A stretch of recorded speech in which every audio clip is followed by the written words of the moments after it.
एका सुंदर आणि श्रीमंत घराण्यातील मुलीचं लग्न एका गरीब शेतकऱ्याशी झालं. ती महिला बँकेत काम करत होती.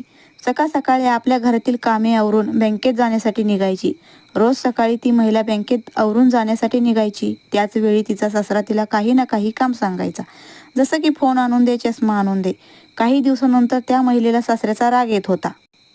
तरीही ती महिला आपल्या सासऱ्याला काहीच बोलत नव्हती. काही दिवसानंतर आजारपणामुळे तिच्या सासऱ्याचा मृत्यू झाला. एके दिवशी ती महिला घरामध्ये साफसफाई करत होती.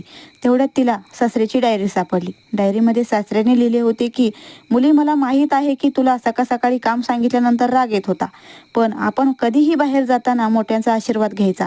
त्यामुळे मी काही ना काही बहाणा करून तुला काम सांगायचो आणि त्याच्या निमित्ताने तुला आशीर्वाद द्यायचो. ती डायरी वाचून महिलेच्या डोळ्यामध्ये पाणी येत होतं. या कथेशी सहमत असाल तर जाताना रामकृष्ण हरी म्हणा. व्हिडिओला लाईक करा आणि चॅनलला सबस्क्राईब करा. धन्यवाद.